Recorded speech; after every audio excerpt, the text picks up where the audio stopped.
Hello, everyone, and welcome to the High Stakes Success Podcast. I'm your host, Jesse Day, and today we have a really amazing guest with us. It is professional MMA fighter Gurshan St. Lion Mangat here with us today. Awesome to have you here. It's a pleasure to be here, man. Great. I didn't know what fighters trained. I didn't know what fighters ate. I didn't know what training was like. I didn't know. I just know that you could fight and there'd be crowds around and people cheer, and that was enough for me. But I really didn't know what I didn't know what the weight classes even were when I started. I didn't even know who was the top fighters. I knew nothing. I went into it with nothing, and I almost think that's one of the best things about it. I didn't overthink the process. Wow, so that may have benefited you actually. It hugely benefited me without kind of realizing it. And I tell people this a lot of the time. I'm like, as the fights go on, like now I'm going on to I think it's like my 19th fight altogether, but 11th pro fight overall. I feel more nervous now and more anxiety now because I know what the pain feels like. Right. I know what things feel like because I have the experience. But when I went into my first MMA fight, I really had nothing to base it off of. And I kind of just went in there and I won it and I didn't know what to expect. I didn't know what it was going to feel like. Now as time builds, as much as you're gaining experience, you're also remembering what it's going to feel like 10 minutes before you walk out. Right. What it's going to feel like on fight day, how your stomach's going to be turning, how the emotion, you know that process, and it messes with you here and there. Okay, interesting. Let's talk a little bit about that, the emotional state right before a fight and how you overcome that. You mentioned you get actual physical sensations like a turning in the stomach, and you kind of question yourself in that one moment? You question everything. You really do. The one thing that I don't question ever is my training. Right. Because I'm a workhorse. I train, I surround myself around people that just work their asses off. One of the biggest things is that I say that fear, when you train hard, your fear turns into confidence. So that's what happens every day. I can't sleep. I have insomnia. I think about my opponent, what he's doing. But then I'm in the gym working. So when the fight day comes, all that fear that was built up, all that anxiety that was built up now becomes confidence. So I don't slack on my training. It's only through hard work and all that where it ever becomes, I'm not naive where I'm sitting around watching TV. I'm like, oh, he's probably not training. Don't worry, I'm confident I'm going to knock him out. No, I like believing that my opponent is always training harder than me. That's what gets me to keep pushing. Whether he is or not, I don't know. But with just the idea of that is what gets me to push past my own boundaries all the time. And so when the fight day comes and I'm sitting in the change room, all I do is just replay my training. I'm like, I've done everything. I've haven't cut any corners. Like I was just telling you before we went on air, I drive down to Seattle, train with Demetri Johnson. Yeah. There's a lot of people that don't want to drive a 10-minute drive to go to the nearest gym because they're like, it's a bit too far for me. Right. I cross the border. I sit in hour border lineups. Then I drive to Seattle just to do about 35 minutes of work, 5-minute rounds with the champ. Right. Then I'm back in my car. I'm driving 2-3 hours back, sitting at the border. And that's a day right there. So that's 6 hours of driving for 1 hour of quality work where a lot of people won't even drive downtown and be like, so that's the thing when I wake up every morning on Saturday, I'm like, do I really want to drive there? But when I'm sitting in the change room before a fight, I'm like, I did all that. Right. I made all the sacrifices. I did everything. I invested every part of myself. I sacrificed everything. And that's where all that comes into play. That's awesome. So speak a little bit about a training camp and basically how long it is and the process that you go through before a fight. Like once you know that you're fighting an opponent, do you start training right away or do you break down tape of them? How does that whole process work? I don't take off seasons. I'm always active at all times, but there is a mindset switch that happens. Right. It's more fun when you're not training for a fight, but you're just in the gym just getting better with guys, when you're helping other guys. But when you know you have a fight coming up, mentally things switch. The work, when you don't have a fight, sometimes you do 3 rounds. You're like, you know what? I was in here, I was active, I did my rounds, I did my wrestling, did my sparring. But when you have a fight, you push to those 6-7 rounds. Right. You don't leave because you're like, this is training camp now. That's about the only thing that changes. Me and my team, we don't take times off. So it's not like I go away until I sign a fight and then all of a sudden I show up at the gym. I'm in there every single day, 2-3 times a day with my team, and we're growing every single day. But when one of us has a fight coming up, the mentality changes. Right. That's the only thing that changes about it. And then from there, I'm training about 2-3 times a day. I'm driving. I have my meals with me. I have meal prep. Everything gets very catered to that. As far as it comes to whoever I'm facing, I really don't study opponents anymore. I don't see the benefit in that. Like obviously you want an overview of what they look like, who they are. But you got to remember, just like I'm in the gym getting better, so are they.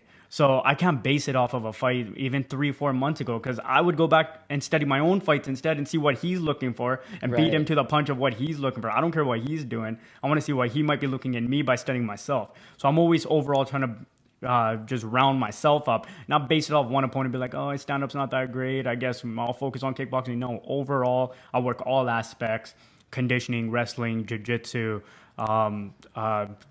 the nutrition, everything is catered. It's a lifestyle. It's not a hobby. It's not like I turn this off and then I turn it on in the morning. This is what I obsess over. I sleep over. I manifest over. I visualize over. I do the work of, and that's what I live up until Yeah. that point. And the actual training camp is only about 6 weeks for me.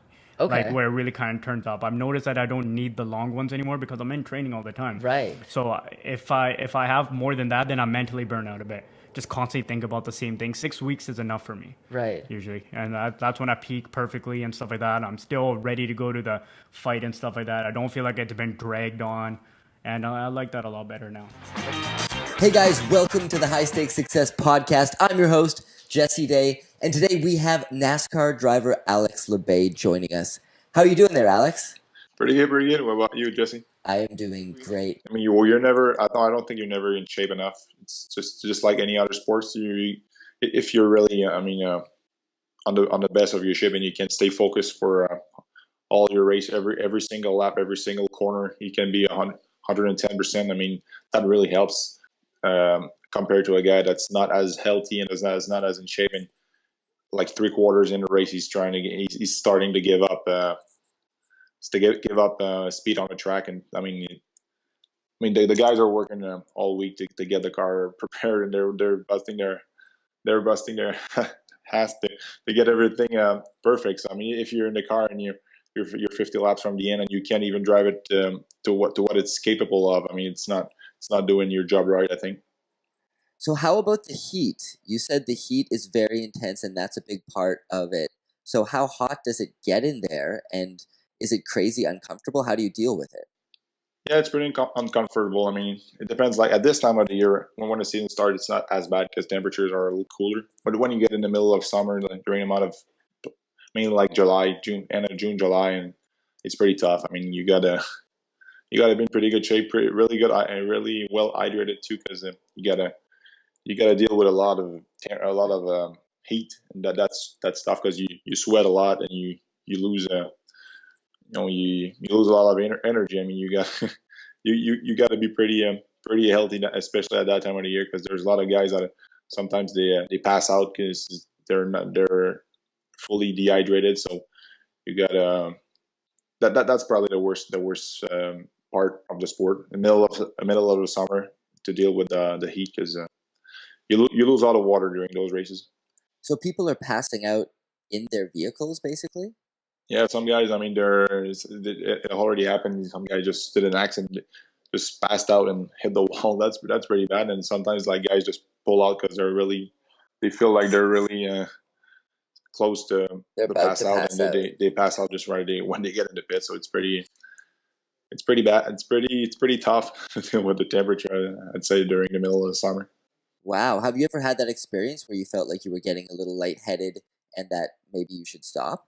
Yeah, especially in the first years of my career, I've already been sick like once or twice. But after long races, like 250, like 200 laps races, and I mean, the one time when I won my first race, at the like an hour after my race, I was sick like a couple of times because I was so you're dehydrated and you got a lot of gas gas fumes. I mean, like the exhaust and everything, and Yeah.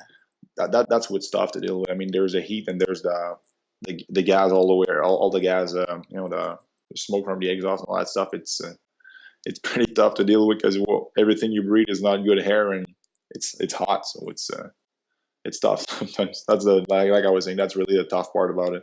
That's intense. So I guess that's where the physical preparation does come into play. The healthier you can be going into it, the more likely you'll be able to resist these sort of effects and finish the race. Yeah, for sure, finish it. I mean, optimally too. And I mean, if you don't want to give up anything on the track, I mean, you work all week to get to that point, the last 20, 30 laps. So that's really where you got to be on your game, and you can't be out of shape and during that and not be up at the maximum of the car. So how long do these races run for typically? It depends which races, but it's mainly around like 2 hours and a half to 3 hours. Depends where ovals, road courses, and all that stuff. But it's around, I'd say around 2 hours and a half. So it's pretty long. That is especially, long. yeah, especially when we sometimes we race during the day and sometimes during the night. At least at nighttime, there's no sun. It's a little cooler, but it's still pretty hot. There's still a lot of humidity sometimes, like at nighttime. So that's what's tough when it's really humid. There's no hair, so that's that's the toughest part. I want to go back to your training and talk about the simulation. You mentioned something about simulations and going online. What is that? There's a pretty good platform for, especially for not for stock car, but just for motorsport in general. It's iRacing. It's a big community, and everybody's racing online, and it's like a simulation. It's not really a video game. There's a lot of engineers that updating the software every week with how the car reacts and all the tracks are. I mean, every bump and every. It's just as close as possible to reality as you can get, and we're all racing online against one or the other every week. So that really helps the competition. It's just like real racing. We got like 3 screens, and we can see on inside all on both sides. So it's just you race in traffic, and you race just like when you race your race car, but you do it online. So you have a setup like a steering wheel and stuff like that. Yeah, steering wheel, 3 screens, and it's all on a PC, on a computer. So yeah, it's pretty. So I think it's the best thing to stay sharp. And welcome to the High Stakes Success Podcast. I'm your host, Jesse Day. What do you do if you're lost and stranded in the wilderness? How do you survive?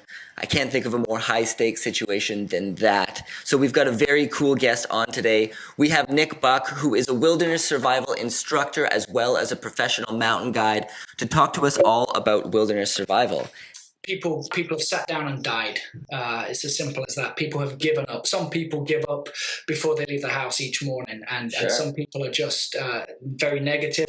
At the other end of the spectrum, you get incredibly positive, strong-minded people. You know, the Navy SEAL Marcus Luttrell, who recounts the tale of finding himself smashed to pieces, but reaching forward with one arm and scratching a line in the sand and dragging himself to that line and saying to himself, if I can drag myself to that line, I'll just drag myself to the next line. And he did that for X many miles. That's the mentality you must have.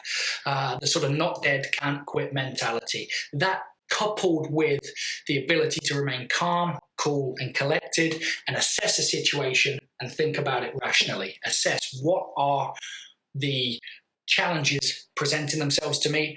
How can I best overcome them? Wow, that's powerful stuff. That's got like parallels to life, I feel. Absolutely. Ways, right? We find that a lot of our students stay in touch with us, and we've seen a lot of changes. You know, we work with a number of youth groups, and we take them out into wilderness situations, and we teach them these very sort of, you know, a skill set that may seem very practical and perhaps limited in its scope and its use, but we find seeing some of these youth years later that the skills and lessons learned out there, the harsh realities of life on the mountain, carry forward and carry across into other aspects. In fact, I would say every other aspect of a person's life. Yeah. Wow. And yeah, I guess when you're you've trained and you're good at being able to survive in that sort of situation in the wilderness, other things in life seem a little bit easier by comparison, I would imagine. When you've been up at 8,000, 9,000 feet and the snow's coming up at you, and you've got a person with a broken leg and hypothermia, and somebody's lost a satellite phone and somebody's dropped a bag of food, something as simple as a breaker going in an apartment block or a truck breaking down on the side of the highway seems really manageable after that. Yeah. No doubt. And that kind of segues into what I wanted to ask a little bit about, which was survival in different environments. Like you mentioned a snowy mountain, and by contrast, a desert where it's very hot and there's no water, obviously. So what are the methods of survival in these different sorts of environments? And one of the things we would do as part of our preparation would be to learn as much as we can about any and every environment that we're going to go into. You know, before you get on a commercial airliner, learn about the countries you're going to be flying over just in case the worst happens. So if we're heading into, for example, the mountains, you would want to know you would want to know everything about them, but you would want to make sure that you were carrying as much information in your head as possible. And that would help you prepare properly, because ultimately, when presented with a survival situation, we sit down, as I've said, and we assess what are the challenges before us, and we think of the rule of threes.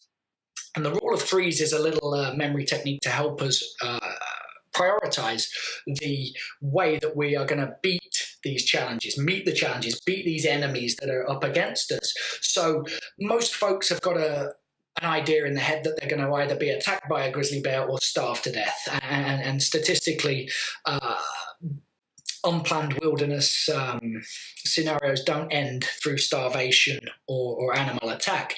So the rule of threes would very simply say that you're going to survive for 3 minutes as a guideline without oxygen. Well, you know, for your average person on the street, we're not discussing egress from a helicopter that's in the water, etc. So that brings us on to the next challenge. Hey, I'm breathing. I'm going to last longer than 3 minutes. Now what's going to kill me? And in a cold, wet, snowy mountain environment, it's going to be hypothermia. Okay, hypothermia, the lack of your ability to retain your body heat. Now, we're going to be preparing for that in a certain way, but that is going to apply in any environment. Now, of course, in a desert environment, it would be hyperthermia that is going to kill us, too much body heat. It doesn't matter. We arrive at it in the same manner.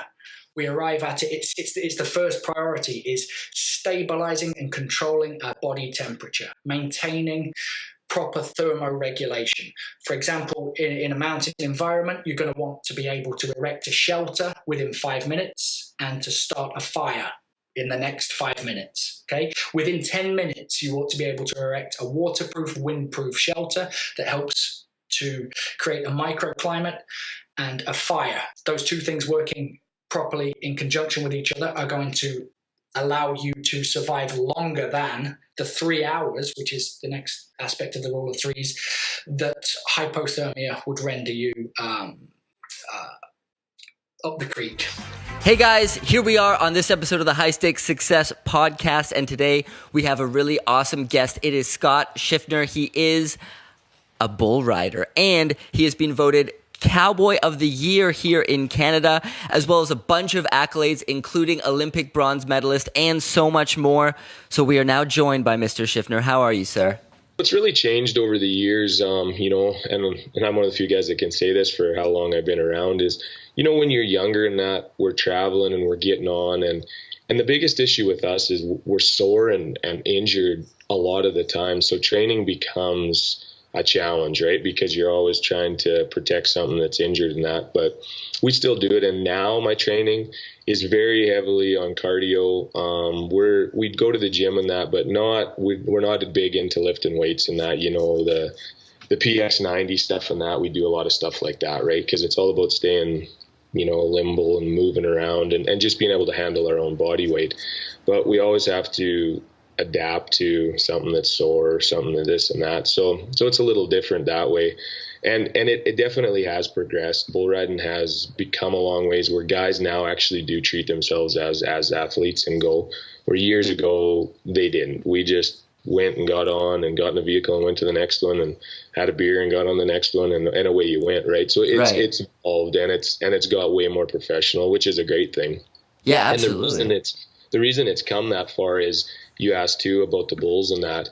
Well, the bulls have dramatically changed so quick in the last 10 years, especially because it's turned into a multi-million-dollar business. Bucking bulls are trading for just like racehorses now. There's a bucking bull that a year and a half ago they turned down half interest, 50% shares of him, and they turned down $2.5 million for him, right? Wow. Which is unbelievable to me. But them bulls now are all they're on special diets, they're on exercise programs and that. So they're athletes within themselves, but they've surpassed us as bull riders so quick because they've modified everything with, different types of AI and different cows and embryo transfers. And within 3 years, they can build a pretty amazing bucking bull where it takes 18 years to build a pretty exceptional bull rider. And we don't really build them the same as we build the bulls. Like that's what they're to be. And we still try for everybody else to just be regular people. Right. So it's a neat industry that way. So there's actual, like, kind of, you could say, genetic manipulation of the bulls themselves? Like they're actually created to be bucking bulls for the competition?